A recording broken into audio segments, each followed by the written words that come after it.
कि गीता अगर जिस तरह की कहानियां गढ़ी गई, जिस तरह मीडिया में दिखाया गया ब्राह्मण यादव झगड़ा या लड़ाई या दुश्मनी या वर्चस्व, तो ब्राह्मण हमेशा हजारों वर्षों से 4000 वर्ष से 5000 वर्ष से जब भी भगवान श्री कृष्ण इस धरती पर थे तो उनको भगवान बनाने वाले कौन लोग थे? ब्राह्मण है। उनकी पूजा करने वाले कौन लोग थे? ब्राह्मण है। जिस गीता को हजारों वर्ष सुनाते सुनाते ब्राह्मणों के गले रुंध गए तो ब्राह्मण ही तो, और वो यदुवंशी है। तो हमने तो यादवों को भगवान बनाया, उनकी पूजा हो रही है। तो कितना एक मजबूत इन लोगों की इस संस्कृति का ताल्लुक है, संबंध है कि 4000 5000 वर्षों से ये ताल्लुक चला आ रहा है। ये उन पर भी जाते हैं मामले कि अपने लोगों को पुश करना चाहिए। जो हमारे लीडरशिप है उस लीडरशिप में कहीं ना कहीं कमियां हैं। बिल्कुल है। बस हमारा तो ऐसा है, वो अपने लोगों को पुश नहीं कर पा रहे। मैंने देखा है हमारे तो नेता ऐसे हैं कि उनको अगर पता लगे, बहुत सारे नेता है, नाम नहीं मैं बताऊंगा, कि इंटरव्यू करना चाहता कोई, रोहित शर्मा नाम का पॉडकास्ट का, और नेता ब्राह्मण, तो सोचता पहले भाई इसको रोक दो यार, इसको नहीं, किसी और को बुला के उसको मैं पॉडकास्ट दे दूंगा। देखिए मैं उन जिलों के नाम गिना रहा हूँ जहां ब्राह्मण भारतीय जनता पार्टी बिल्कुल भी 11 सालों में प्रतिनिधित्व दिया ही नहीं है। बागपत नंबर 1, फिर शामली और मुजफ्फरनगर। 7 विधानसभाएं मुजफ्फरनगर में, 3 विधानसभाएं शामली में और 3 विधानसभाएं बागपत में है। ये कुल मिलाकर 13 विधानसभाएं बैठ जाती हैं। इन 13 विधानसभा हैं और नगर पालिकाएं भी हैं। बड़ौद नगर पालिका, शामली नगर पालिका, आपकी मुजफ्फरनगर नगर पालिका और बागपत नगर पालिका। जिला पंचायत अध्यक्ष भी होते हैं, डिस्ट्रिक्ट बोर्ड बिल्कुल होते हैं। हाँ। इन तीनों जिले में ये 13 विधानसभाएं, कोई भी टिकट इन 11-12 सालों में किसी ब्राह्मण को नहीं मिला। अब मैं जो बात बता रहा हूं, आप संख्या की बात कर लें, कोई भी विधानसभा ऐसी नहीं है कि जब ब्राह्मण त्यागियों की संख्या बड़ौद विधानसभा में 40,000 से कम नहीं है ब्राह्मण त्यागी। ऐसी बागपत विधानसभा की स्थिति है। और अगर मैं बात करूं मोदी नगर, मुरादनगर, गाजियाबाद, साहिबाबाद, तो इनमें तो बहुत बड़ी तादाद है। यहाँ ब्राह्मण लीडरशिप है भी। गाजियाबाद में 2 ब्राह्मण विधायक हैं, मंत्री हैं। इधर मोदी नगर में ब्राह्मणों की, त्यागियों की बहुत वोट है, 50,000 55,000 है। लेकिन भाजपा टिकट देती है जाट को, वहां पे भी जाट एमएलए है। नोएडा में चलो प्रतिनिधित्व हो रहा है। बात बताता हूं, गोरखपुर से एक ब्राह्मण लीडर थे, अभी वो गवर्नर हैं, शिव प्रकाश शुक्ल। शिव प्रकाश 4 बार विधायक रहे हैं। योगी आदित्य ने खुद उनके सामने हिंदू महासभा, अपनी सभा का कैंडिडेट उठाया और उनको हरवाया, और 10 साल उन्हें बिल्कुल भाजपा से बिल्कुल संन्यास के तौर पर उन्होंने जीवन काटा। जब भाजपा की दिल्ली में गवर्नमेंट बनी तो उनको उपचुनाव में टिकट दिया गया। उपचुनाव में योगी जी ने हरवाया मुख्यमंत्री रहते हुए उन्हें। और अभी देखिए ताजा चुनाव में इतना बड़ा मामला हुआ कि मोदी जी ने, अमित शाह जी ने 2 पार्टी के कैंडिडेट लड़े, कॉन्स्टिट्यूशन क्लब। अभी ताजा चुनाव, संजीव बालियान पूर्व सांसद, पूर्व मंत्री थे, और एक 25 साल से राजीव प्रताप रूडी ठाकुर समाज से हैं। तो पूरी मीडिया में तो ये दिखाया जा रहा है कि यूपी की लॉबी हुई, अमित शाह गुजरात लॉबी पर हावी। को लगता है मतलब अगर मोदी जी चाहते तो राजीव प्रताप रूडी चुनाव नहीं छोड़ देते? ऐसा थोड़ी ना। अरे नहीं, इतना कहा। अगर अमित शाह मोदी चाहते तो राजीव प्रताप रूडी वैसे ही छोड़ देते। अभी अघोषित आपातकाल है। अरे नहीं, घोषित आपातकाल नहीं है। लेकिन कुछ भी हो, संजीव बालियान ने भी दिखाई ताकत, और उन्होंने दिखाया कि देखिए कैसे सोनिया गांधी और खड़गे तक वोट डालने आ गए मेरे खिलाफ। और हो सकता है क्या पता किसको वोट दिया हो, ये भी नहीं पता। आज लोकसभा की स्थिति ये है कि अगर किसी के खिलाफ कोई अन्याय हो रहा है प्रशासन द्वारा, तो उस प्रशासन को आईना दिखाने वाला आज पूरी लोकसभा में कोई नेता नहीं है। केपी मलिक का मैं पूछ रहा था, कैसा हो, मतलब बड़ौत में किस तरह से उनका चल रहा है? नहीं, वो मंत्री हैं, बस ठीक चल रहा है। उनका कोई व्यक्तिगत तो वहाँ संपर्क है नहीं। सप्ताह में 1-2 बार आते हैं, बात सुनते हैं बस। काम वाम हो रहे हैं नहीं बड़ौत में? काम तो जो पहले हुए हैं वही है। काम वो क्या कर रहे हैं? और फिर लोकदल वालों को भी कुछ गलती नहीं, उनकी सुनता तो कोई है नहीं वहाँ। लोकदल की कोई नहीं सुनता। अरे जो पार्टी अपनी सुनाने के लिए ही जाने जाती थी। अभी 3-4 दिन पहले न्यूज थी कि लोकदल की और जिला प्रशासन की आपस में नहीं बन रही। कारण ये था, खेकड़ा में कोई कमरा बना था, हम्म, माननीय स्वतंत्र प्रभार कौशल विकास मंत्री जी जयंत चौधरी जी के कोटे से, उनके सांसद कोटे से। तो ये अखबारों में और अधिकारियों का कहना है कि भाई 50,000 खर्च करके ये बनाया है और यहाँ पे 2 लाख रुपए में खर्च करने पड़ जाते हैं। चाहे अनुप्रिया पटेल हो, चाहे जयंत चौधरी हो, चाहे निषाद हो, चाहे राजभर जी हो, कोई भी हो, किसी की भी इतनी ताकत नहीं है कि वे अपने एक आदमी का, चहेते का या समर्थक का कोई इधर से उधर ट्रांसफर करा सके, योगी जी के बिगर इशारे के। अपने किसी आदमी की सहायता कर सके कि अगर उसके साथ कोई अन्याय हो गया उसे न्याय नहीं दिला सकते। जब आप अपने लोगों के साथ न्याय नहीं दिला सकते तो आप राजनीति में, सरकार में बैठे क्यों हैं? देखिए लोग रोहित जाते जी, हैं जितने हॉस्पिटल्स में। वादे किए गए थे, जितने वादे किए गए थे उससे 2 गुना अपेक्षाएं इन लोगों को इनसे हो चुकी थी। 11 साल आज सरकार को हो चुके हैं। अगर इनसे कोई 11 साल का जवाब मांगता है तो ये सीधे कहते हैं कि 60 साल वालों से पूछो उन्होंने क्या करा। तो कहेंगे ना। नहीं, आपने अयोध्या कॉरिडोर बनाया, क्या कारण है? जब आप कहते हैं हमने, तो मैं बल्कि वहां नहीं गया, लेकिन जब आपने वहां विकसित कर दिया इलाका, आपने जो भी किया बहुत अच्छा कर दिया, आपका कहना है, और आप लोकसभा चुनाव हार जाते हैं। मथुरा वृंदावन में क्या यही स्थिति नहीं चल रही? पिछले 3 महीने से वहां आंदोलन नहीं चल रहे क्या? जितने भी वहाँ पंडित हैं, जितने भी पुजारी हैं, जितने भी गोस्वामी हैं, सब हड़ताल में बैठे हैं, सब आंदोलन में बैठे हैं, और वहाँ की सांसद ये कहती है कॉरिडोर तो बनेगा, जिसको मथुरा छोड़ के जाना है, वृंदावन छोड़ के जाना, चले जाओ। दोस्तों नमस्कार, मैं हूं रोहित शर्मा और आप देखना शुरू कर चुके हैं हिंदुस्तान 9 न्यूज। हिंदुस्तान 9 न्यूज पर हमारा चैनल है हिंदुस्तान 9 यूपी, और उसी पर हमने एक कार्यक्रम शुरू किया है चौपाल। चौपाल का उद्देश्य है पश्चिम उत्तर प्रदेश और वहां के लोगों की आवाज दुनिया भर तक पहुंचाना।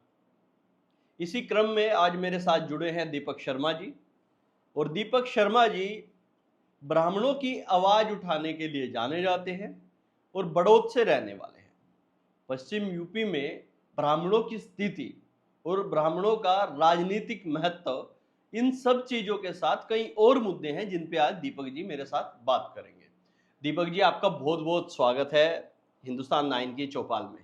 धन्यवाद रोहित शर्मा जी, और दर्शकों को भी आपके नमस्कार, आपका आभार। दीपक जी, आज जैसे मैंने बताया, आज का हमारा उद्देश्य है कि ब्राह्मणों की स्थिति पश्चिम यूपी में राजनीतिक भी, आर्थिक भी और सामाजिक भी, तो इस पर आप क्या समझते हैं कि किस तरह की स्थिति यहाँ पर है? रोहित जी, देखिए, जिस प्रकार आपने मुझे प्रस्तुत किया, मेरा परिचय कराया, वैसे तो मेरा जन्म ब्राह्मण समाज में, बिरादरी में हुआ है, और आदमी का जब जन्म होता है तो उसकी रिश्तेदारियाँ, उसके रिलेशन, उसकी दोस्तियाँ अधिकतर उस बिरादरी में होती है, तो उस बिरादरी से उसका जुड़ाव होता है। लेकिन कार्य अगर आप समाज में कर रहे हैं तो सभी बिरादरियों के लिए आपको कार्य करने होते हैं। बिल्कुल। अब आपने जो मेरे से प्रश्न किया, ब्राह्मणों की आर्थिक स्थिति, सामाजिक स्थिति और राजनीतिक स्थिति, बहुत सारे मामले, कोई भी बिरादरी हो या समाज हो, उसकी आर्थिक उन्नति और उसकी सामाजिक उन्नति के कार्य के राजनीति में कौन लोग बैठे हैं, उस समाज का, उस बिरादरी का राजनीतिक में क्या, राजनीति में उसके व्यक्तियों का, उसके नेताओं का कितना महत्व है, उसी से फर्क पड़ता है, उसी से वो पुश होता है, उसी से वो ऊपर जाता है। अगर हम वर्तमान समय में बात करें तो सत्ता उत्तर प्रदेश में भारतीय जनता पार्टी की है, योगी आदित्यनाथ मुख्यमंत्री जी हैं। अलग अलग बिरादरियों को लीडरशिप देने के लिए इक्वल 2 डिप्टी सीएम रखे गए हैं जी। एक ओबीसी में दिए गए हैं, अन्य पिछड़े में केशव प्रसाद मौर्य जी, और दूसरे दिए गए हैं ब्रजेश पाठक जी। दोनों ही डिप्टी सीएम पर बहुत हल्के विभाग हैं। और मैं लीडरशिप, जो आपने क्वेश्चन किया, राजनीति का मतलब ये होता है कि आप जिस समाज को, जिस सामान्य जातियों को आप प्रेजेंट कर रहे हैं, आप उनका कुछ भला कर सकें, राजनीति में उनको कुछ लाभ करा सकें, राजनीतिक उद्देश्य से, कोई नौकरी पैसे के संबंध में, या कोई आर्थिक दृष्टि के उद्देश्य में। मुझे नहीं लगता कि इस वक्त भारतीय जनता पार्टी में माननीय मुख्यमंत्री योगी आदित्यनाथ को छोड़कर कोई भी डिप्टी सीएम या कोई भी कैबिनेट मंत्री या सरकार में कोई भी प्रभावशाली व्यक्ति हो। नेता वो होता है कि जो अपने समाज के, जिस समाज का वो प्रतिनिधित्व वहां करता है, लखनऊ के अंदर या दिल्ली के अंदर, वो अपने समाज के कम से कम 10, 20, 30 आदमियों को राज्यसभा या कोई विधान परिषद या किसी को इस तरह पहुंचा सके, या अपने बिरादरी के 10, 20, 30 जिलों में जो उसकी बिरादरी से प्रभाव करने वाली जिले हैं वहाँ के जिलाध्यक्ष बना सके। यहाँ तो उल्टा मामला है, वो लोग अपने लिए ही लगे हुए हैं। अभी मैं आपको ताजा उदाहरण दे देता हूँ ब्राह्मणों से जुड़ा। कानपुर में मंत्री हैं, हमारे ही समाज से हैं, आप बड़ा फेमस हुआ है, सोशल साइट पे आया है। हाँ। शुक्ला जी हैं, हाँ। नाम मेरे दिमाग से निकल गया। AK शर्मा जी। नहीं, कानपुर से जो है सरकार में राज्य मंत्री है, लेडी हैं, शुक्ला है। उनके जो हस्बैंड है वो भी पूर्व सांसद रह चुके हैं। उन्होंने कानपुर थाने पर धरना दिया, एक मंत्री ने और पूर्व सांसद ने, और उन्हीं की अपनी ही सरकार में उन्हें धरना देना पड़ा। और धरना इसलिए देना पड़ा कि उनके समर्थक या उनके मिलने वाले व्यक्ति में फर्जी मुकदमे लगा दिए गए। उन्होंने SP से या जिससे भी बात करी, उनकी बात नहीं चली, तो उन्होंने वहां पर धरना दिया और डिप्टी CM से बात करते हुए उनके पति की वीडियो वायरल है कि यहाँ हमारा अपमान हो रहा है इलाके में, और आप वहां डिप्टी CM क्यों बने बैठे हैं, फिर हमारी बिरादरी को प्रेजेंट क्यों कर रहे हैं, ऐसा नहीं चलेगा। तो ये वायरल है और उत्तर प्रदेश के करोड़ों लोगों ने ये वीडियो देखी। बिल्कुल देखी। तो जब आप अपने इतने प्रभावशाली व्यक्तियों का भी मान सम्मान का ध्यान नहीं रख सकते, तो मुझे नहीं लगता कि आपको उप मुख्यमंत्री बने रहना चाहिए। लेकिन दीपक जी, दूसरी तरफ अगर हम देखेंगे तो दूसरी जो पार्टियां हैं वहां तो मुखर होकर ब्राह्मणों का विरोध किया जा रहा है। यहाँ पर चलिए आप कह रहे हैं कि उनका नहीं चल रही है कहीं, लेकिन दूसरी पार्टियों में जिस तरह से हर रोज उनके नेता हों, ब्राह्मणों को गाली देना हो, ब्राह्मणों को बाहरी बताना हो, या फिर ब्राह्मणवाद पर जिस तरह से गालियां, ये सब चीजें तो आम हो गई उन पार्टियों। रोहित जी, वो ब्राह्मणों को गाली नहीं देते हैं। हिंदुस्तान या भारत का मतलब, ब्राह्मण को अगर आप गाली दोगे तो भारत नाम और भारत की जो संस्कृति है वो उसको गाली दे रहे हैं आप। वो ब्राह्मण को गाली, किसी भी हिंदुस्तान की पॉलिटिक्स में इतनी ताकत, इतना दम नहीं है कि वो ब्राह्मण कल्चर को गाली दे दे। मेरा मानना यह है कि अगर वो गालियां दे रहे हैं, वो बुराई कर रहे हैं, तो वो पाखंड का कर रहे हैं, ना कि ब्राह्मण का कर रहे हैं। उस पाखंड की बुराई तो सरस्वती दयानंद ने भी करी थी। बिल्कुल। वो भी ब्राह्मण कुल में ही जन्म है, ब्राह्मणी के गर्भ से पैदा है।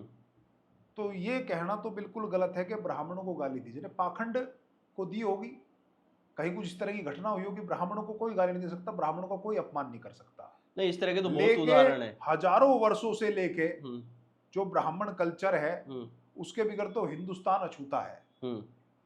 भारत की कल्पना नहीं की जा सकती अगर ब्राह्मण कल्चर को गाली दी जाएगी, ब्राह्मण संस्कृति को गाली दी जाएगी। लेकिन कई ऐसे उदाहरण भी देखने को मिले कि लोग नाम छिपाकर, अब एक कथावाचक थे, वो नाम छिपा के फर्जी आधार कार्ड बना के और खुद को ब्राह्मण दिखा के कथा करने पहुंचे। हालांकि इसमें किसी को कोई आपत्ति नहीं है, कोई भी कथा करे, भगवान का नाम है, कोई भी इसमें ले सकता है, लेकिन आप अपने नाम के साथ लीजिए। अभी कुछ मैं खबर पढ़ रहा था 6 दिन पहले, शामली के एक गांव में एक महाराज मंदिर से पकड़ा गया जो पश्चिम बंगाल का मुसलमान था और पिछले काफी वर्षों से नाम बदलकर, धर्म बदलकर वहां पे रह रहा था। ऐसे बहुत सारे उदाहरण हैं जिसकी वजह से बदनाम केवल ब्राह्मण होता है।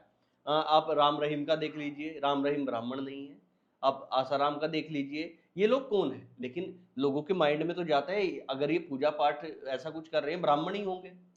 रोहित जी, जो अभी आपने यादव और ब्राह्मण वाली बात बताई कि यादव कथावाचक तरसनाम, देखिए हमें गहराई बातों का नहीं पता, हमें सिर्फ उन बातों को पता है कि जो मीडिया में दिखाया गया, जो न्यूज़पेपर में आ गया।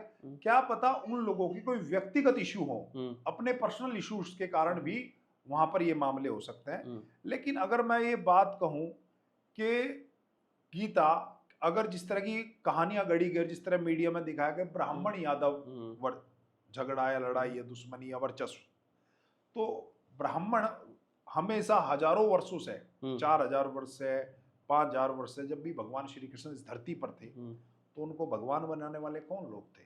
ब्राह्मण है। उनकी पूजा करने वाले कौन लोग थे? ब्राह्मण है। जिस गीता को हजारों वर्ष सुनाते सुनाते ब्राह्मणों के गले रुंध गए तो ब्राह्मण ही तो, और वो यदुवंशी है। तो हमने तो यादवों को भगवान बनाया, उनकी पूजा हो रही है। तो कितना एक मजबूत इन लोगों की इस संस्कृति का ताल्लुक है, संबंध है कि 4000 5000 वर्षों से ये ताल्लुक चला आ रहा है। वहां पर उनका कोई व्यक्तिगत इशू हो सकता है, यादव बंधु का भी और ब्राह्मण बंधुओं को, कि आपस में कोई पर्सनल मामला हो। वरना आप दो महाकाव्य देखिए, रामायण वाल्मीकि जी ने लिखी, क्या वो ब्राह्मण थे? क्या वाल्मीकि थे? बिल्कुल।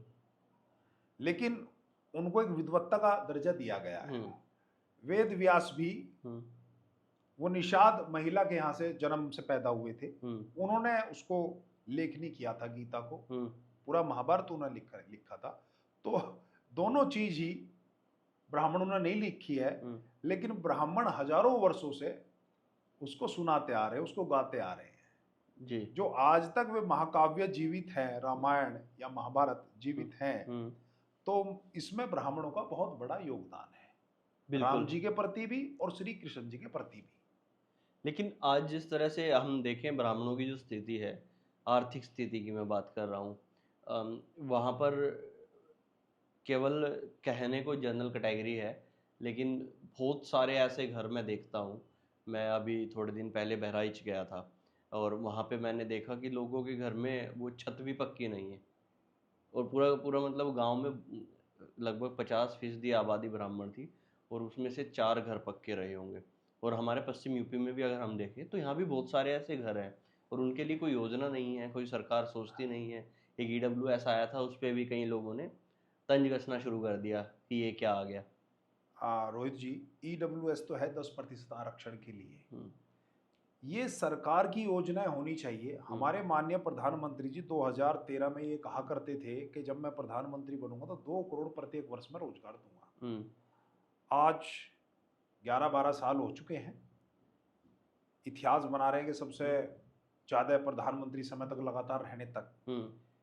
इतिहास बनने से कुछ नहीं होता, आपको ये इतिहास बनाना चाहिए था कि मैं एक ऐसा प्रधानमंत्री हूँ जिसने इतने रोजगार दिए, मैं प्रत्येक वर्ष 2 करोड़ रोजगार दे रहा हूँ, मैंने 11 वर्षों में 22 करोड़ रोजगार दे दिए। इस चीज का कीर्तिमान होना था। अगर माननीय प्रधानमंत्री जी इतने रोजगार देते तो ना तो ब्राह्मण गरीब रहता, ना कोई और चीज गरीब रहता। दूसरी बात, ये आरक्षण जो व्यवस्था आपने कही है, ये आर्थिक रूप से आरक्षण होना चाहिए, जाति के अनुसार आरक्षण नहीं होना चाहिए। दूसरी बात रोहित जी, आज का समय जो है, आपको भी पता है गवर्नमेंट कितनी वैकेंसी निकाल रही है। 1.5 अरब की आबादी का हमारा देश है और सरकार कतई भी इतने रोजगार नहीं निकाल सकती है। अब तक झूठे वादे हो रहे हैं, तो सेल्फ कह रहे हैं कि समोसे की ठेली लगा लो, ये तो उसको भी रोजगार मानते हैं। चाय की दुकान लगा लो, एक डोली चाय वाले जी, उनको बड़ा पॉपुलर कर दिया है इन लोगों ने। तो ये तो चाय को भी रोजगार मानते हैं, समोसे की ठेली को भी रोजगार मानते हैं। आत्मनिर्भर भारत है, तो ये तो हर चीज को रोजगार मान रहे हैं। ये नहीं कहते कि हमने 2 करोड़ रोजगार नहीं दिए, हमें देने चाहिए थे। अपनी गलतियां नहीं मानते, अपनी गलतियां दूसरों पर, कि 60 साल पहले ये नहीं हुआ था, नेहरू जी की गलती हो गई, फलाने की गलती हो गई, तो अपना जो कार्य है दूसरों पर थोपते हैं, क्या लगा, अपनी विफलता नहीं मानते हैं। तो आज का समय रोहित जी देखिए, सरकारें कुछ नहीं करेंगी, सरकारें तो बस नाम के लिए चल रही हैं। आदमी को स्वयं काबिल होना पड़ेगा। और ब्राह्मण जाति तो वो हुई है कि जो सदियों से कौशल पे है, अपनी बुद्धि से है। बिल्कुल। और अगर आप स्मार्ट होंगे, बुद्धि होगी, तो आपको रोजगार की जरूरत नहीं, आप खुद रोजगार पैदा करेंगे। तो मेरा तो मानना यह है कि ब्राह्मणों को खुद स्वयं मजबूत होना चाहिए। ब्राह्मण हजारों वर्षों से लाचार जाति नहीं है। गरीब ब्राह्मण था, वो तो किताबों में पढ़ाया जाता वो तो अलग चीज है, ब्राह्मण कभी लाचार नहीं हुआ है। आप प्राचीन इतिहास पढ़ लीजिए, वहां भी चाणक्य का जिक्र आता है। आप अगर साइंटिस्टों की बात करेंगे, खगोल शास्त्रियों की बात करेंगे, तो दुनिया को जीरो देने वाला आर्यभट्ट थे, वो भी ब्राह्मण थे। आप किसी भी सेना की बात कर लो, सेनापति की बात कर लो, राजा रजवाड़ों की बात कर लो, जिस वक्त हिंदुस्तान आजाद हुआ उस वक्त 200 रियासतें ब्राह्मणों की थी। तो ब्राह्मण मैं नहीं मानता कभी आजादी से पहले कमजोर हुआ हो। अगर कोई कमजोर है आज, उसमें कहीं ना कहीं कुछ ना कुछ अपनी व्यक्तिगत कमियां हो सकती हैं। अपनी काबिलियत को हमें इंप्रूव करना होगा, सरकार की तरफ नहीं मुड़ना होगा। दूसरी बात, ये उन पर भी जाते हैं मामले कि अपने लोगों को पुश करना चाहिए। जो हमारे लीडरशिप है, उस लीडरशिप में कहीं ना कहीं कमियां हैं। बिल्कुल है। बस हमारा तो ऐसा है, अपने लोगों को पुश नहीं कर पा रहे। मैंने देखा है हमारे तो नेता ऐसे हैं कि उनको अगर पता लगे, बहुत सारे नेता है, नाम नहीं मैं बताऊंगा, कि इंटरव्यू करना चाहता कोई, रोहित शर्मा नाम का पॉडकास्ट का, और नेता ब्राह्मण, तो सोचता पहले भाई इसको रोक दो यार, इसको नहीं, किसी और को बुला के उसको मैं पॉडकास्ट दे दूंगा, देखिए इंटरव्यू दे मैं दूंगा। आज एक बात और बताता हूँ। मैंने अभी कुछ देर पहले आपसे बताया कि आज भारतीय जनता पार्टी की सत्ता है और माननीय योगी आदित्यनाथ जी को छोड़कर जितने भी लीडर्स हैं किसी भी जाति का हो वो सब पंगु है। हम्म अगर आप कुछ टाइम पहले जब 2012 से 17 के टर्म में अखिलेश यादव की गवर्नमेंट रही, हम्म, किसी भी बिरादरी का नेता हो उसने जो चाहा अपने बिरादरी के लिए वो कार्य करा दिए बिल्कुल किया। और धमाके से मामला चलता था। अगर किसी का संपर्क अगर वो अपने बिरादरी के समाज के नेता के पास पहुंच गया, हम्म उस जिले के एसपी को डीएम को तुरंत कह दिया कि आने से पहले ये काम करते और वो काम हो जाते थे। लेकिन आज किसी की भी इतनी हैसियत नहीं है, चाहे कोई कैबिनेट मंत्री हो, कि वो डीएम को एसपी को कह के कुछ काम करा दे अपने बिरादरी वाले के लिए, अपने समाज के लिए। अरे किसी के लिए भी नहीं करवा पा रहे हैं। मैं बहुजन समाज पार्टी की बात करता हूँ। वो सतीश चंद्र मिश्र ब्राह्मण थे, उन्होंने अपने टाइम में 53-54 तो मंत्री ही बनवा रखे थे और दर्जा प्राप्त मंत्री तो अनेकों बना रखे थे और अनेकों विधायक बना रखे थे, अनेकों एमएलसी बनवा रखे थे। सबसे ज्यादा ब्राह्मण विधायक रहे उस समय में, करीब 70 के करीब ब्राह्मण विधायक देखिए रहे। तादाद तो आज भी बहुत है, आज भी तादाद कम नहीं है, 50 से ऊपर की तादाद है, लेकिन लीडरशिप नहीं है। वो अपने लोगों के लिए कुछ नहीं कर सकते, पंगु की दृष्टि में है वहां पर। तो जब आप अपने समाज के लिए कुछ नहीं करेंगे तो आप सत्ता में बैठे क्यों हैं? अपने लिए बैठे हैं कि मैं अपनी लिया करूंगा, अपने बेटे के लिए करूंगा, अपनी बेटी के लिए करूंगा, अपनी पत्नी के लिए करूंगा। भाई आपको समाज ने वोट दी है, कहीं कुछ कमियां समाज में चल रही है तो उसको कमियों को दूर करिए, आप जाके उनकी सहायता कीजिए, उन्हें पुश कीजिए, उनको ऊपर लाइए। तो यही तो लीडरशिप का मतलब ही यही है। लेकिन भाजपा जब भी मतलब आती है तो इसमें कहीं ना कहीं नेताओं की वैल्यू डाउन हो जाती है, ये हमेशा से रहा है और अफसरशाही हैवी हो जाती है। मैं एक लोकदल के विधायक से बात कर रहा था, मैंने कहा तो गठबंधन भी हो गया है, कुछ चल रहा है नहीं चल रहा है? कह रहा है कि रोहित यार देख, जी जनाब में तो कोई कमी नहीं है, किसी भी अफसर को फोन करो तुरंत कहेगा जी जनाब, लेकिन काम तो फिर काम ही है, जैसे हो रहे हैं वो तो सब हो ही रहे हैं। ये सब स्थिति आ गई है। अभी आपने एक भारतीय जनता पार्टी के स्वतंत्र प्रभार मंत्री है मथुरा से, उनका आपने स्टेटमेंट न्यूज़पेपर में भी पढ़ा होगा और सोशल साइट पे भी देखा होगा। उन व्यक्ति ने, महान व्यक्ति ने ये कहा है, मान्यवर ने, कि लोकदल जिस डाल पर बैठती है लक्ष्मी नारायण जी ने उस डाल को खत्म कर देती है, इनका ये इतिहास रहा है। तो जिस पार्टी से उनका गठबंधन है एनडीए में, वो भी शामिल है, वे भी शामिल है। तो वो और बहुत प्रभावशाली, बहुत एक्सपीरियंस मंत्री है, पहले भी मंत्री रह चुके कई बार, बसपा के टर्म में भी रहे हैं, पहले भी रहे, अब भी हैं, 5-7 बार के एमएलए भी हैं, अनुभवी व्यक्ति हैं, 70 प्लस होंगे शायद, बिल्कुल होंगे। तो जब इस तरह के स्टेटमेंट आएंगे, हमने अभी आपको कुछ कहा, बताया कि डिप्टी सीएम जो 2 है, योगी आदित्यनाथ जी को छोड़कर किसी में ये ताकत नहीं है कि वो डीएम एसपी को कोई कुछ कह दे, वो उनकी बात सुन ले। तो जो घटक दल है बेचारे, उनकी कौन सुन रहा है? औपचारिकताओं में जी रहे, हिम्मत नहीं है, ताकत नहीं है। अभी लोकदल के जो कैबिनेट मंत्री है, 4-5 महीने की पहली बात है, तो अपने जिले में आए हुए थे। मेरा बागपत जिला जो है वो लोकदल की राजधानी है, बिल्कुल ठीक है, वहां वो आए हुए थे और उनकी वीडियो वायरल हो रही थी, अखबार में, न्यूज़पेपर में उनके स्टेटमेंट थे कि मुझे सलामी नहीं दी गई है, मेरा कोई प्रोटोकॉल नहीं है, ये मामले हैं। लेकिन दीपक भाई एक चीज और मैं देखता हूँ, अगर हम उधर सहारनपुर से शुरू करें, सहारनपुर है, फिर उसके बाद शामली आ जाइए, फिर मुजफ्फरनगर आ जाइए, बागपत आ जाइए, और फिर मेरठ आइए, और यहाँ तक भी अगर हम देखें तो करीब इन 5 जिलों में 40 के करीब विधानसभा इनमें है, और अगर एक भी आप देखें तो कितने ब्राह्मण यहाँ पर विधायक देखिए हैं। मैं आपको बताता हूँ, सहारनपुर जिला भी ठीक है, कम से कम वहाँ प्रतिनिधित्व करने वाला कोई है तो एक व्यक्ति, और वो भी 2 बार से हरा दिया जाता है। हाँ, और जो लोग हरा रहे हैं वो भी देखा। वो सब भाजपा के लोग हैं। हाँ, वो भाजपा के लोग हैं, वे लोग ब्राह्मण विरोधी लोग हैं। क्या लगा, ये व्यक्ति दोबारा एमपी नहीं होना चाहिए, ठीक है। मैं उन जिलों के नाम गिना रहा हूँ जहां ब्राह्मण भारतीय जनता पार्टी बिल्कुल भी 11 सालों में प्रतिनिधित्व दिया ही नहीं है। बागपत, बरेक, फिर शामली और मुजफ्फरनगर। 7 विधानसभाएं मुजफ्फरनगर में, 3 विधानसभाएं शामली में और 3 विधानसभाएं बागपत में है। ये कुल मिलाकर 13 विधानसभाएं बैठ जाती हैं। इन 13 विधानसभा हैं और नगर पालिकाएं भी हैं, बड़ौद नगर पालिका, शामली हम्म, नगर पालिका, आपकी मुजफ्फरनगर नगर पालिका और बागपत नगर पालिका। हम्म, जिला पंचायत अध्यक्ष भी होते हैं, हम्म, डिस्ट्रिक्ट बोर्ड बिल्कुल होते चेयरमैन। हैं, हाँ। इन तीनों जिले में ये 13 विधानसभाएं, कोई भी टिकट इन 11-12 सालों में किसी ब्राह्मण को नहीं मिला। ये नगर पालिकाएं मैंने आपको बता दी, 4 या 5 नगर पालिकाएं इन 3 जिलों में, एक भी टिकट किसी ब्राह्मण कैंडिडेट को नहीं मिला। एक भी टिकट किसी लोकसभा का किसी ब्राह्मण को नहीं मिला। बिल्कुल। जिला पंचायत अध्यक्ष, डिस्ट्रिक्ट बोर्ड के चेयरमैन का टिकट भी कभी किसी ब्राह्मण को नहीं मिला, और ब्राह्मण को छोड़िए अदर कास्ट को भी नहीं मिला।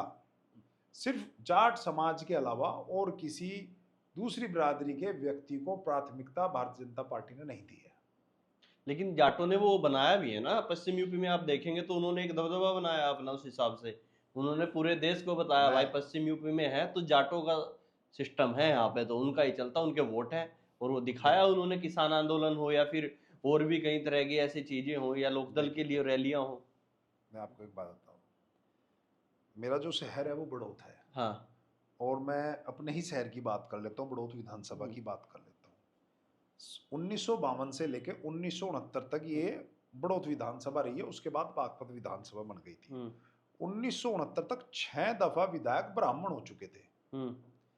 फिर जब 2012 में फिर बनी तो पहला ही दोबारा बनती गई, दोबारा भी विधायक ब्राह्मण ही हुआ है। भारतीय जनता पार्टी जब 17 में आई, 17 से माहौल बनना शुरू हुआ इनका, 14 में इधर प्रधानमंत्री जी बन चुके थे, तो उधर भारतीय जनता पार्टी उत्तर प्रदेश में चल रही थी, हवा चल रही थी। तो पहले ही टिकट बड़ौत विधानसभा में वहां जाट को दिया गया, जबकि सिटिंग एमएलए ब्राह्मण था। और उस ब्राह्मण से पहले, ये कब की बात कर रहे हैं आप, कब हुआ था? मैं ये 12 की बात कर रहा हूँ। 12 में कौन विधायक था? 12 में लोकेश दीक्षित बहुजन समाज पार्टी से वो विधायक थे। बड़ौत में 17 तक, 12 से 17 तक ब्राह्मण विधायक था। 69 से लेकर 69 से लेकर और 12 के बीच में बड़ौत विधानसभा भंग रही है। अच्छा। वो बागपत विधानसभा में विलय हो गया था। 69 से लेकर 52 से लेकर 69 तक 2 बार तो ब्राह्मण निर्दलीय विधायक रहे हैं वहां से। फिर मूलचंद शास्त्री कांग्रेस से हुए हैं। फिर आचार्य दीपांकर पहले निर्दलीय थे, फिर उससे हुए, उससे सीपीआई से, ठीक है। फिर बीच में इन सब के बाद में 69 में विक्रम सिंह कांग्रेस से टिकट लेकर आए, तो कांग्रेस में उस वक्त ब्राह्मण सब अधिकतर अदर जाट लोग कांग्रेस में होते थे, तो उनको दिया। यानी मेरा कहने का मतलब, जब तक बड़ौत विधानसभा थी, अब तक जो बड़ौत विधानसभा का इतिहास देखा जाए अब तक, तो सबसे ज्यादा विधायक जाति के ब्राह्मण ही हुए हैं। 3 दफा जाट और 6 दफा ब्राह्मण। और भारतीय जनता पार्टी ने आज तक उस सीट पर अपने शासन में एक बार भी विधायक ब्राह्मण को टिकट नहीं दिया है। नगर पालिका में भी जाटों के अलावा पिछले 10 साल में एक बार भी नहीं दिया है, किसी अदर बिरादरी को भी नहीं दिया है। दूसरी विधानसभाओं का भी यही हाल है। 2017 में केपी मलिक हुए, वो तो जाट जाति से है ना। हाँ। फिर उसके बाद फिर वही 2 बार चुने गए। हाँ, वो 2 दफा है, उनके अलावा किसी को टिकट नहीं दिया गया है। अब मैं जो बात बता रहा हूं, आप संख्या की बात कर लें, कोई भी विधानसभा ऐसी नहीं है कि जब ब्राह्मण त्यागियों की संख्या बड़ौत विधानसभा में 40,000 से कम नहीं है ब्राह्मण त्यागी। ऐसी बागपत विधानसभा की स्थिति है। और अगर मैं बात करूं मोदी नगर, मुरादनगर, गाजियाबाद, साहिबाबाद, तो इनमें तो बहुत बड़ी तादाद है। यहाँ ब्राह्मण लीडरशिप है भी। गाजियाबाद में 2 ब्राह्मण विधायक हैं, मंत्री हैं। इधर मोदी नगर में ब्राह्मणों की, त्यागियों की बहुत वोट है, 50,000 55,000 है, लेकिन भाजपा टिकट देती है जाट को, वहां पे भी जाट एमएलए है। नोएडा में चलो प्रतिनिधित्व हो रहा है। इधर मेरठ की स्थिति देख लो आप, वहां 1 सीट ब्राह्मणों को दे रखी है, तादाद अच्छी है, लेकिन वहां देते तो है। कम से कम मैं 3 जिलों की आप बात कर लो, शामली, मुजफ्फरनगर और बागपत, 13 विधानसभा है। नाम के लिए भी कोई दूसरी कास्ट वहां पर नहीं है। ब्राह्मण ना हो, भाई कश्यप हो या कुछ और हो, कोई और हो, कोई भी नहीं है, खत्म है बिल्कुल। लेकिन कहीं ना कहीं ब्राह्मणों के साथ मुझे लग रहा है कि ये जो त्यागी और कश्यप, ये भी बहुत पश्चिम यूपी में पिस रहे हैं, और इनका भी एक बहुत बड़ा नंबर है। कश्यप तो हर विधानसभा में काफी बड़ा नंबर है, कैराना में आप देखें वहाँ पे भी एक अच्छा नंबर है, फिर शामली में आप देखें तो इधर थाना भवन की तरफ जाएंगे, सहारनपुर में बहुत बड़ा नंबर, तो इधर आ जाइए फिर बड़ौत में बागपत, यहाँ पे भी बहुत बड़ा नंबर भैया है। बड़ौत में तो सभासद का टिकट भी नहीं देते इनको, इतनी स्थिति खराब है। कश्यप समाज को। हाँ, इतनी स्थिति खराब है इनकी। लेकिन त्यागी भी पिसता है, त्यागी को भी, त्यागी, त्यागी का तो चलिए देखिए कहीं त्यागी ब्राह्मण तो एक ही है, हाँ वो कृषक ब्राह्मण है। हाँ और जो ब्राह्मण वो याची ब्राह्मण होता था। अब तो वो संस्कृति वो कल्चर नहीं रहा, लेकिन है तो एक ही लेकिन मामला, क्या मतलब बड़ी जब तादाद में, लेकिन सम्मान नहीं मिला पार्टी के अंदर। हाँ जिस तरह ब्राह्मणों ने 90% ब्राह्मण त्यागी ने 90-95% वोटिंग भाजपा को करा है, उस तरह का उनको इनाम भारतीय जनता पार्टी ने नहीं दिया। अगर मैं यही बात ये कहता कि अगर इस तरह का समर्पण अखिलेश यादव या मायावती की सरकार होती तो अलग ही नाम होते समाज के लिए, और पहले उन्होंने दिखाया है करके। अखिलेश तो पीडीए कर रहे हैं, ब्राह्मणों का नाम भी नहीं है उसमें कहीं। भैया ब्राह्मण पीड़ित भी तो हैं। अच्छा, अरे आप देखो ना पूर्व में किस तरह पीड़ित है। आपके एक बहुत बड़े नेता थे जो स्वर्गीय हो चुके हैं, स्वर्गीय हरिशंकर तिवारी, उनकी तो मूर्ति भी योगी जी ने वहां नहीं लगने दी, भाजपा शासन ने। उनके स्वर्ग सिधारने के बाद उनकी मूर्ति स्थापित हो रही थी, खूब मीडिया में आया, अखबारों में, न्यूज़पेपर में आया। मैं वहां खुद तो नहीं गया, लेकिन न्यूज़पेपर समाचार पत्रों के से मुझे जानकारी लगी। जब वो एक्सपायर हुए तो 4-5 महीने बाद उनकी वहाँ उनके लड़के विनय शंकर तिवारी और उनके 2 लड़के हैं, तो वो मूर्ति स्थापित वहाँ उनकी करना चाहते थे, वो मूर्ति तोड़वा दी थी। लेकिन अखिलेश पर तो सवाल लोग खड़े दूसरी करते बात हैं। मैं आपको एक और बात बताता हूँ। गोरखपुर से एक ब्राह्मण लीडर थे, अभी वो गवर्नर हैं, शिव प्रकाश शुक्ल। शिव प्रकाश 4 बार विधायक रहे हैं। योगी आदित्य ने खुद उनके सामने हिंदू महासभा अपनी सभा का कैंडिडेट उठाया और उनको हरवाया, और 10 साल उन्हें बिल्कुल भाजपा से बिल्कुल संन्यास के तौर पर उन्होंने जीवन काटा। जब भाजपा की दिल्ली में गवर्नमेंट बनी तो उनको उपचुनाव में टिकट दिया गया, उपचुनाव में योगी जी ने हरवाया मुख्यमंत्री रहते हुए उन्हें। आपको ध्यान होगा 3 सीट योगी जी ने हरवाई बहुत थी। बड़े माफिया थे शिव प्रकाश तो। वो अलग थे, वो अलग थे, वो माफिया की बात नहीं कर रहा हूं मैं। शिव प्रकाश शुक्ल है, अभी वर्तमान में गवर्नर है। सीनियर लीडर हैं ब्राह्मणों के, करीब 75 प्लस होंगे, ठीक है ना। तो योगी जी ने, आपको ध्यान होगा 17 में योगी जी की सरकार बनती है, 3 सीटें खाली होती है, क्योंकि केशव प्रसाद मौर्य जी प्रदेश के अध्यक्ष थे और एमपी थे लोकसभा के, ठीक है। गोरखपुर से योगी जी एमपी होते थे, उधर कैराना से हुक्म सिंह एक्सपायर हो गए थे, ठीक है। तो इन 3 सीटों पे उपचुनाव होते हैं और योगी जी तीनों सीटों को हरवाते हैं। अपनी गोरखपुर सिटिंग सीट को हरवा देते हैं शिवकांत शुक्ल, ये इस प्रकार का नाम है उनका, माननीय राज्यपाल महोदय का। उनको वहां हरवाते हैं और फिर स्टेटमेंट ये देते हैं कि मठ की संज्ञान में नहीं लिया गया था। जब मठ की राय नहीं ली तो रिजल्ट तो यही रहेगा। तो योगी जी तो सीधे ब्राह्मण विरोधी हैं। नहीं, ऐसा नहीं है कि ब्राह्मण विरोधी हैं, मतलब मुझे नहीं लगता है कि ब्राह्मण विरोधी है। हमने तो आपको बताया, जो शिव प्रकाश शुक्ल है कुछ वहां एक आध पर, पर्सनल हो सकता है, लेकिन अभी हरिशंकर तिवारी का आपके सामने रिजल्ट दिया। जितने भी बड़े ब्राह्मण चेहरे थे वो सब अंदर है, वो सब अंदर हैं, और लंबे टाइम से अंदर है। 4-4 साल से आरोप सिद्ध नहीं हो रहे हैं, फिर भी 4-4 साल से बेल नहीं मिल रही है। ये तो एक अनेक ब्राह्मण नेता ये हैं, तो एक जो सिनेरियो कई के बनाया वर्ग के जा रहा है। एमएलए हैं, कई के वर्ग के 4-4 दफा के विधायक हैं, जिला पंचायत अध्यक्ष रह चुके हैं, प्रमुख रह चुके हैं, बहुत लोग हैं ऐसे। तो ये तो एक बनाया जा रहा है, नैरेटिव बनाया जा रहा है कि योगी जी ब्राह्मण विरोधी हैं। मतलब एक तरह का नैरेटिव है कि उसमें घड़ लो और ब्राह्मण अब योगी जी को वोट नहीं करेगा 2027 में।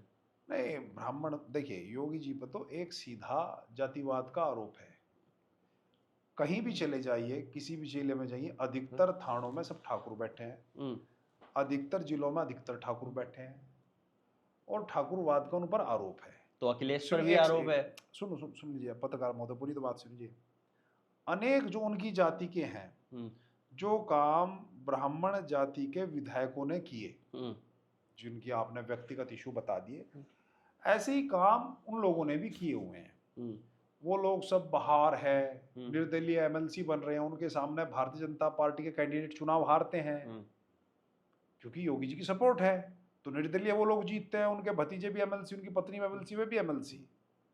वे बनारस में पूरा राज चला रहे हैं। जो कोई और ठाकुर उनके समाज से, सब निर्दलीय जीत रहे हैं, क्योंकि उत्तर प्रदेश में उनके भैया बैठे हैं। लेकिन और समाज के साथ ऐसा नहीं है। और समाज के साथ दोयम दर्जे का व्यवहार है। अगर उन्होंने कुछ किया हुआ है पास्ट में तो उनको भीतर जाना पड़ेगा, क्योंकि वे उनकी शरण में नहीं है, वो उनके खिलाफ काम कर चुके हैं पहले। यहाँ इनकी बिरादरी के चाहे दूसरी पार्टियों में भी हो, खिलाफ भी काम करो, कहला कोई नहीं, ये तो अपना बच्चा है, अपना छोटा भाई है। तो ये तो अखिलेश पर भी तो लोग कहते हैं कि अभी कल ही का है विधानसभा में पूजा पाल ने योगी जी की तारीफ की।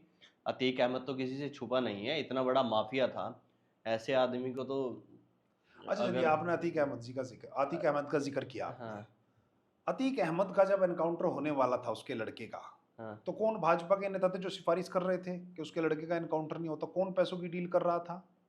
इतने दिन तक जीवित कैसे रहा? अतीक अहमद को चुनाव कैसे लड़वाया जा रहा था निर्दलीय तौर पे? आपको पता होगा, अतीक अहमद को पैरोल पे बाहर लाया जाता था, उसको चुनाव लड़वाया जाता। तो कौन है इस तरह का कोर्ट का मामला है उसमें? नहीं, कैसे? अरे नहीं, सरकारों का और ये कोर्ट का मामला कैसे? राम रहीम हर 10वें दिन बाहर आ रहा है, ये तो कोर्ट का हर तीसरे दिन बाहर आ रहा है। या तो कोर्ट भी के अनुसार ही चल रही है। जस्टिस वर्मा के सामने एक साथ क्या हो रहा है? किसके थे? हजारों बोरी नोट पाए गए, हजारों बोरी, हजारों करोड़ों नोट जले हुए। किसके थे? क्या मामला था? धनखड़ को इसी मामले में हटा दिया जाता है। उपराष्ट्रपति जी को पिछले 1 महीने से पता भी नहीं है कि उपराष्ट्रपति जी, पूर्व उपराष्ट्रपति जी कहाँ है, धनखड़ साहब कहाँ है। उनकी सोशल मीडिया नहीं, न्यूज में उनकी खबर नहीं, जीवित है या क्या है, कहाँ बंदी बना रखा है। नहीं, देखो, जो कोर्ट का मामला है वो कोर्ट का है, इसमें सरकारों का कहाँ इतना हस्तक्षेप होता है। अभी कोर्ट ने चुनाव आयोग वाला जो चल रहा था उसको कहा भाई तुम उन लोगों की लिस्ट दे दो जो लिस्ट काटी है। पत्रकार साहब सुनिए, एक एमएलसी साहब है, इनकी ही जाति के हैं, दाऊद इब्राहिम के साथ रहे हैं जब मुख्तार अंसारी से उनकी दुश्मनी चल रही थी मुंबई में, और 3 साल काटे हैं दाऊद इब्राहिम के साथ। तो दाऊद इब्राहिम तो आतंकवादी है, ठीक है, लेकिन जो उसके लिए काम कर रहा है और उसका सहयोग कर रहा है वो क्या है फिर? और वो कैसे उत्तर प्रदेश विधान परिषद में एमएलसी बना बैठा है? उनकी पत्नी एमएलसी, उनके भतीजे एमएलसी, क्योंकि वो इनके कास्ट का है, इसलिए ठीक चल रहा है सब मामला। सीधा सा मामला पत्रकार महोदय ये है कि मेरे तरीके से कौन चल रहा है वो तो ठीक, और जो मेरे खिलाफ बोलेगा उसको अंदर कर देंगे या ऊपर भेज देंगे। तो मामला ये चल रहा है। आपने पूरी मेंटेलिटी बना ली है योगी आदित्यनाथ के खिलाफ। एक नहीं, मेरा मेंटेलिटी नहीं है, जो उनके काम हमारे सामने आ रहे हैं, जो व्यवहार उनका सामने मीडिया के द्वारा, अखबार के द्वारा जो है, कोई मैंने आपकी तरह व्यक्तिगत तो उनसे कोई बातचीत हुई नहीं। नहीं, मेरी भी कोई व्यक्तिगत बातचीत नहीं है, तो मुझे क्या पता चलेगा? हम तो अखबार के जरिए जो उत्तर प्रदेश में घटनाएं घट रही हैं तो ये सब चल रहा है।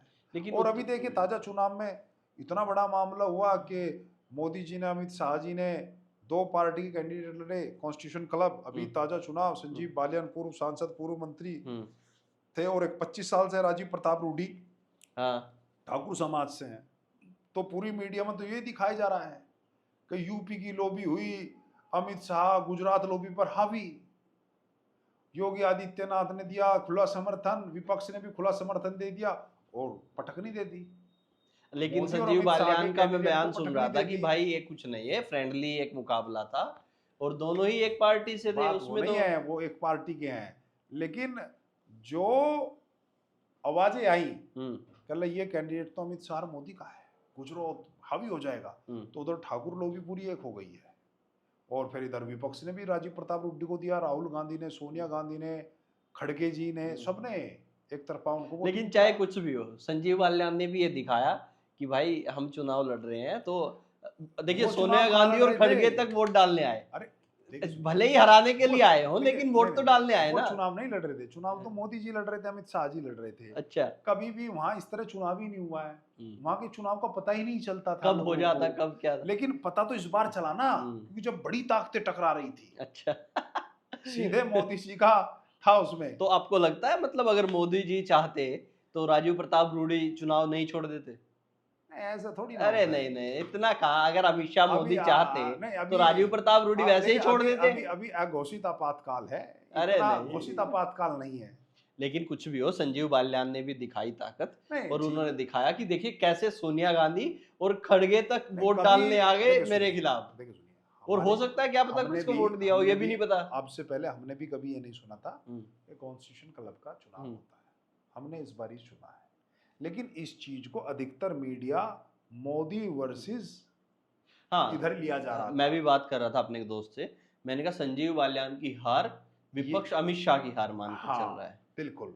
नाम जो मोदी का तो विपक्ष नाम नहीं, राजीव लेकिन अमित प्रताप शाह को रुड्डी, लेकर। जो विपक्ष टोटल, चाहे समाजवादी हो, चाहे तृणमूल कांग्रेस हो, हम्म, चाहे राजग वाले, चाहे कोई भी हो, हम्म, वो सबने उनको सपोर्ट इसलिए करा कि ये अमित शाह के मोदी के कैंडिडेट हैं, हम राजीव प्रताप रुड्डी को वोटिंग करेंगे।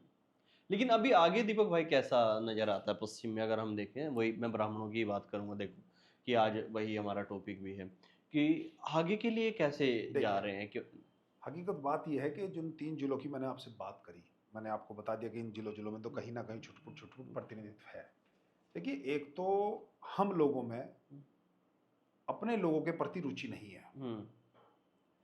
आप लीडरशिप आपकी मजबूत जब ही होगी जब आप अपने लोगों के लिए रुचि लेंगे। औपचारिकता पूरी करेंगे तो नहीं होगा। ठीक है, अब ये 3 जिले हैं, शामली हुआ, मुजफ्फरनगर हुआ, बड़ौत हुआ। इसमें अभी तक कोई भी, पहले भी मैंने आपको अपनी विधानसभा में मैंने बता दिया, अनेक ब्राह्मण हुए, लेकिन एक लंबे टाइम तक के लिए लीडरशिप ऐसी पैदा नहीं कर पाए कि जो सब समाज को अपने साथ जोड़ ले, क्योंकि एक बिरादरी से तो राजनीति होती नहीं है भाई।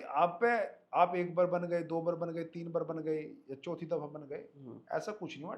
चेंज होते रहे, चेहरे चेंज होते रहे। जरूरी है अपने लोगों को अपने साथ जोड़कर रखना। जब आप उनमें रुचि रखेंगे तो वो भी आप में रुचि रखेंगे। तो जरूरी है इन 3-4 जिलों में लीडरशिप पैदा होना। बिल्कुल। और लीडरशिप के लिए संघर्ष होता है। भगत सिंह जैसे लोग पैदा होते हैं, सुखदेव राजगुरु जैसे लोग पैदा होते हैं। समर्पण देना पड़ता है, समय देना पड़ता है, समर्पण करना पड़ता है, तभी ये सब चीजें पैदा हो सकती हैं। लेकिन आप भी तो मतलब जब तक सत्यपाल जी थे, सांसद थे, आप पूरा मुखर होकर उनके साथ रहते थे। नहीं, देखिए, आपके पिताजी पूरा मतलब उनके मैं साथ नजर बताता आते थे। हूँ, देखिए, माननीय जो डॉक्टर सत्यपाल सिंह जी हैं, उनके साथ तो उनके कामों को कोई नकार नहीं सकता। मैंने उस वक्त भी आपके चैनल पे और चैनल के माध्यम से बताया था, 2024 का लोकसभा चुनाव चल रहा था, सरकार आज भी वही है, उत्तर प्रदेश में और दिल्ली में भी वही बैठी है। लेकिन अब 1.5 साल में कार्य क्यों नहीं हो पाए जो डॉक्टर सत्यपाल सिंह करा के चले गए? या तो उनके ही कार्यों के उद्घाटन हो रहे हैं, उनसे अलग तो एक भी नया डला, एक भी नई कंकर वहां लगी नहीं है बागपत में। और सरकार झुकी तो है। तो उनके कार्यों के कारण वहां उनके प्रति लोगों की निष्ठा थी, उनसे प्यार था, उनका सम्मान था। तो आदमी कहीं राजनीति अगर सीखता है तो सीनियर से सीखता है, अपने सीनियर से, जिसके पास कुछ हो, ज्ञान हो, वो से सिखाए। और अच्छा आदमी हो, काम करने वाला हो, और व्यवहारिक हो, और चारित्रिक भी बहुत अच्छा हो। भाई आप कहीं कुछ पढ़ाई लिखाई करेंगे तो चोर चकोर से थोड़ा करेंगे। तो वो राजनीति में अव्वल थे और बहुत अच्छे उनके विचार हैं, तो आज भी उनसे जुड़े हुए हैं। वो कल अगर क्षेत्र में आते हैं तो कल भी उनके लिए कार्य करेंगे। लेकिन जिस तरह से उनको हटा दिया गया, लोगों को इंतजार था कुछ और अच्छा मिल देखिए, जाएगा। उनको नहीं हटाया, कम से कम बागपत की 15, 16, 17 लाख लोगों का ये अपमान हुआ है, और आर्थिक रूप से भी उनकी हानि हुई है, बिजनेस पूरी हानि हुई है, और हर तरीके से हानि हुई है। बहुत विकास बागपत जिले को करीब 10 साल 15 साल पीछे पिछाड़ दिया गया है सत्यपाल जी के जाने से। हाँ। और अभी तो आपके यहाँ ये मंत्री भी हैं, केपी मलिक। देखिए, बात सुनिए, वे मंत्री जी हैं, विधायक भी हैं दूसरी विधानसभाओं में। जो एमपी हैं डॉक्टर राजकुमार सांगवान, वे भी एनडीए में हैं। पूरी सत्ता है, चेयरमैन जो है वो भी एनडीए से है, सारी चीजें हैं। लेकिन काम कौन करा पा रहा है? जो काम डॉक्टर सत्यपाल सिंह ने करा दिए। मैं कहता हूं, आज जो एमपी साहब हैं एनडीए के, वो दिशा की मीटिंग में नहीं जा पाते जिले की।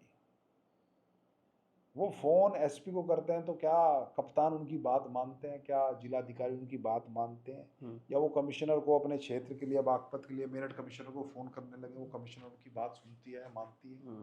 बात ये, आज लोकसभा की स्थिति ये है कि अगर किसी के खिलाफ कोई अन्याय हो रहा है प्रशासन द्वारा, तो उस प्रशासन को आईना दिखाने वाला आज पूरी लोकसभा में कोई नेता नहीं है। पक्ष विपक्ष तो सब मिल के ही बैठ गया है वहां पे। लोकदल हुआ करता था, आपने अगर हम बताया, कितना और ही मिल के लोकदल ही बैठ भाजपा के जाओ, साथ चला गया है। किसी भी प्रशासन के सीनियर अधिकारी को फोन कर कर आईना दिखाने की हिम्मत नहीं कि तुम्हारे लोग, प्रशासन के लोग ये गड़बड़ी कर रहे हैं। वो शख्सियत थी कि जो जिले में लोकसभा में लोगों के साथ खड़ा था, और किसी प्रशासन के व्यक्ति में इतनी ताकत नहीं थी कि कहीं किसी को गलत दबाया ना जा सके। आज भारतीय जनता पार्टी में तो पूरे प्रदेश में है कि कोई भी नेता हो, कोई भी विधायक हो, कोई भी मंत्री हो, उसकी हैसियत नहीं है कि वो डीएम को, एसपी को कुछ करा सके। ये मैं पहले भी आपको थोड़ी देर पहले बताया था। तो वो उस आदमी की काबिलियत थी, शख्सियत थी उसके अंदर, ये गुण थे उसके अंदर। और केपी मलिक का मैं पूछ रहा था, कैसा वो मतलब बढ़ोतरी में किस तरह से उनका चल रहा है? नहीं, वो मंत्री हैं, बस ठीक चल रहा है उनका, कोई व्यक्तिगत तो वहाँ संपर्क है नहीं, सप्ताह में 1-2 बार आते हैं, बात सुनते हैं बस। काम वाम हो रहे हैं नहीं बढ़ोतरी? काम तो जो पहले हुए हैं वही है, काम वो क्या कर रहे हैं भाई, जो सरकार की नीतियां हैं, जो सरकार के हैं, वो कर रहे हैं बस। लेकिन जिस तरह से वो चुनाव जीते थे, बहुत मामूली से मार्जिन से वो चुनाव जीते थे। हाँ, जो 200-250 वोटों से जीते थे हाँ, वो। 310 के करीब शायद। हाँ, बहुत हल्का सा मार्जिन था, और फिर मंत्री भी बनाए गए कुछ 8-2 से, कि कोई चेहरा नहीं बिल्कुल था तो बिल्कुल मंत्री बिल्कुल बनाए। बिल्कुल बिल्कुल। तो लगा था कि बढ़ोतरी के लिए शायद कुछ अच्छा हो जाएगा, कुछ अच्छे काम हो जाएंगे। ऐसा तो कुछ नहीं हुआ है। सरकार बने भी 3.5-4 साल हो चुके हैं, 27 में चुनाव है, तो 25 चल रहा है, 1 साल ही तो बीच में है। बिल्कुल। तो ऐसा कोई जिस तरह का इनाम दिया गया बड़ौत विधानसभा को, राज्य सरकार में स्थान मिला, उस तरह का लाभ बड़ौत विधानसभा को नहीं मिल सका। तो अब क्या लग रहा बढ़ोत में अब की बार? देखिए, चेंज बड़ौत या शहर फिर? के अंदर 3 फ्लाईओवर बने, वो तीनों फ्लाईओवर पूर्व सांसद महोदय ने बनवाए, उन्हीं के कार्य से, उन्हीं की जिस तरह से भी उन्होंने कराया। मुझे तो कुछ ऐसा चेंज नजर नहीं आया। और उसके अलावा तो अब के क्या बढ़ोत के लोग क्या सोच रहे हैं, चेंज या फिर? देखिए, अभी तो देखिए, जो बड़ौत की, बागपत जिले की जो नब्ज है, वो जो सत्ता वहां पर है एनडीए की, वो उससे संतुष्ट नहीं है। क्योंकि भारतीय जनता पार्टी के बहुत लोगों ने वोटिंग किया लोकसभा के चुनाव में, उनके बेचारों की पब्लिक के काम हो नहीं पाते। लोक दल वाले ये कह देते हैं कि भाई आपने तो भाजपा को वोट दिया, हमें क्या वोट दी। और फिर लोक दल वालों को भी कुछ गलती नहीं, उनकी सुनता तो कोई है नहीं वहां पर। बड़ी लोक दल की कोई नहीं सुनता। अरे जो पार्टी अपनी सुनाने के लिए ही जाने जाती थी। अभी 3-4 दिन पहले न्यूज थी कि लोक दल की और जिला प्रशासन की आपस में नहीं बन रही। कारण ये था, खेकड़ा में कोई कमरा बना था, माननीय स्वतंत्र प्रभार कौशल विकास मंत्री जी जयंत चौधरी जी के कोटे से, उनके सांसद कोटे से। तो ये अखबारों में और अधिकारियों का कहना है कि भाई 50,000 खर्च करके ये बनाया है, और यहाँ पे 2 लाख रुपए में खर्च करने पड़ जाते हैं। अच्छा। तो इस मामले में बिगड़ गई। जो लोग जो आरएलडी के कैप्टन है और जो जिले के कैप्टन, उनकी आपस में बिगड़ गई। जिला प्रशासन कैप्टन, अखबारों में छपा, न्यूज़पेपर में छपा, स्टेटमेंट आए, फिर कहला नहीं हमारी ऐसी कोई बात नहीं, सब सामंजस्य है, सब। बताइए, जो लोकदल जानी ही इसलिए जाती थी सुनाने के लिए कि भाई ये जाके तो ये तो इस तरह के कार्यकर्ता है, पकड़ लेते हैं अफसर को जाके, हमारे काम नहीं करेगा। और आज उसकी देखिए रोहित जी, देखिए सुनिए, भारतीय जनता पार्टी के अंदर सरकार में कोई गठबंधन दल वाला हो, चाहे अनुप्रिया पटेल हो, चाहे जयंत चौधरी हो, चाहे निषाद हो, चाहे राजभर जी हो, कोई भी हो, किसी की भी इतनी ताकत नहीं है कि वे अपने एक आदमी का, चहेते का या समर्थक का कोई इधर से उधर ट्रांसफर करा सके, योगी जी के बिगर इशारे के। अपने किसी आदमी की सहायता कर सके कि अगर उसके साथ कोई अन्याय हो गया, उसे न्याय नहीं दिला सकते। जब आप अपने लोगों के साथ न्याय नहीं दिला सकते, तो आप राजनीति में, सरकार में बैठे क्यों हैं? राजनीति में और सरकार में जाने का ये तो कि हम अपने लोगों को न्याय दिलाएंगे, हम अपने लोगों की आवाज बनेंगे, उसको ताकत करेंगे, उनको मजबूत करेंगे, और आप ये काम नहीं कर सकते। तो ये तो सरकार कहती है भाई ये ट्रांसफर पोस्टिंग वाला काम नहीं करते हैं हम, ये जो तरीका है उसी तरीके से होगा, ऐसे नहीं है कि कोई भी कहीं भी मुंह उठा के चला जाएगा। 6-6 साल से महिलाएं परेशान हैं, जो अपने घर से 400 किलोमीटर हैं, उनके बच्चे हैं, वे बच्चे उधर रहते हैं, वे महिलाएं उधर रह रही हैं, कितनी परेशानी है। सरकार लोगों का ये मर्म नहीं समझ रही। तो सरकार को ये भी समझना चाहिए कि जिन लोगों के मन दुखी हैं, व्यतीत हैं, जो लोग 300-400 किलोमीटर आते हैं जाते हैं, उनकी माँ अलग है, फादर अलग है और बच्चे उधर हैं अपने दादा दादी के साथ। तो आने वाला जो 2027 का चुनाव है, वो लोग इसका रिजल्ट देंगे, परिणाम देंगे।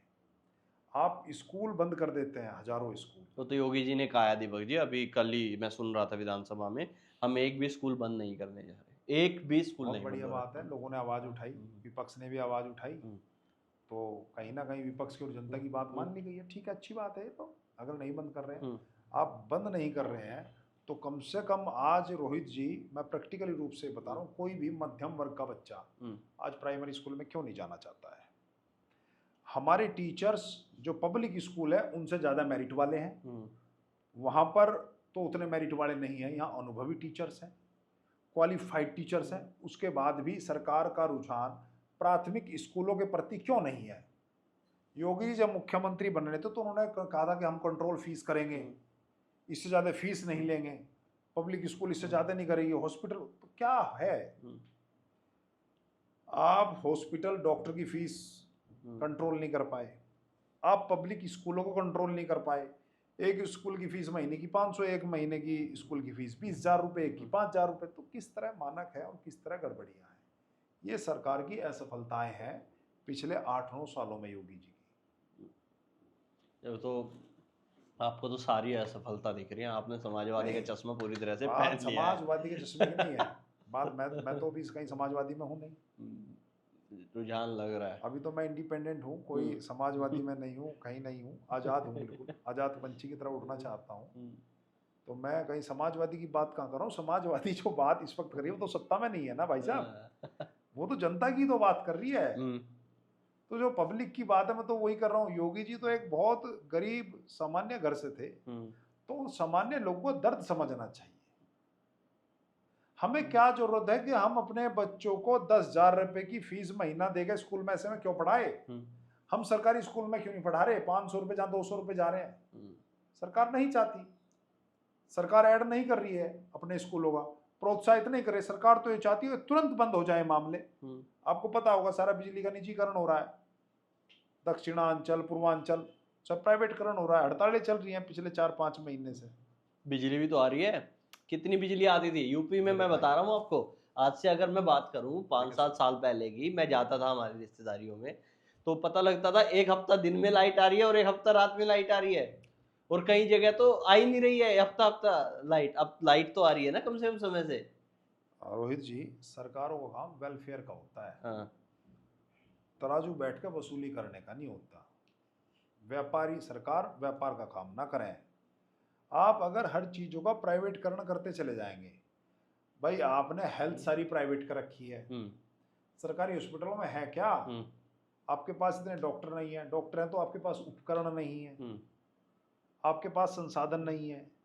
सब जो भी मध्यम वर्ग का आदमी है सरकारी अस्पतालों में सिर्फ वही जाता है जिसके पास पैसा नहीं है। जिसके पास पैसा है तो वो ये कहता है कि मैं अपने बच्चों को या अपने परिवार को मारने के लिए ले जाऊंगा अच्छे मैक्स हॉस्पिटल में या किसी और हॉस्पिटल में, गंगाराम में, कहीं और, मैं तो वहां पे लेकर जाऊंगा। यही स्थिति हेल्थ की है, यही स्थिति एजुकेशन की है, और यही स्थिति हर डिपार्टमेंट में यही चल रही है। बिल्कुल, देखिए कई जगह सुधार की जरूरत है और हो भी रहा है पहले से। अगर देखें पिछले मुकाबले, लोगों को 5 लाख का कार्ड भी दे दिया आयुष्मान का बना के, और उसको यूज भी करते हैं लोग। इसमें बिल्कुल सच्चाई है, बहुत लोगों के जान बची है उससे भी। देखिए लोग रोहित जी, जाते हैं जितने हॉस्पिटल्स में। वादे किए गए थे, जितने वादे किए गए थे उससे दोगुना अपेक्षाएं इन लोगों को इनसे हो चुकी थी। 11 साल आज सरकार को हो चुके हैं।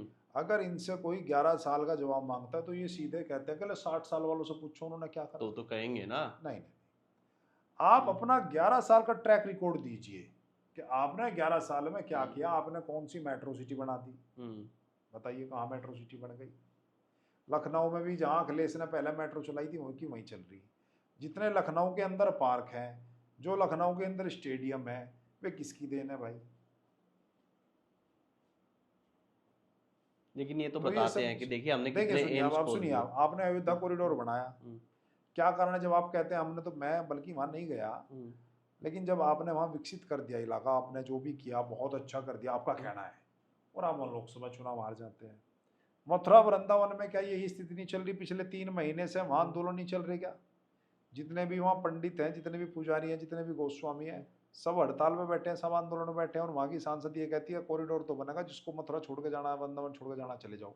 लेकिन दीपक जी मैं बताऊं आपको, मैं वृंदावन बहुत ज्यादा जाता हूँ। वो अभी थोड़ा कम हुआ, पहले हर महीने चला दूसरी जाता बात मैं और कहना चाहता हूँ, हाँ। लोकसभा चुनाव में माननीय नरेंद्र मोदी प्रधानमंत्री जी बनारस लोकसभा से जीत के आते हैं।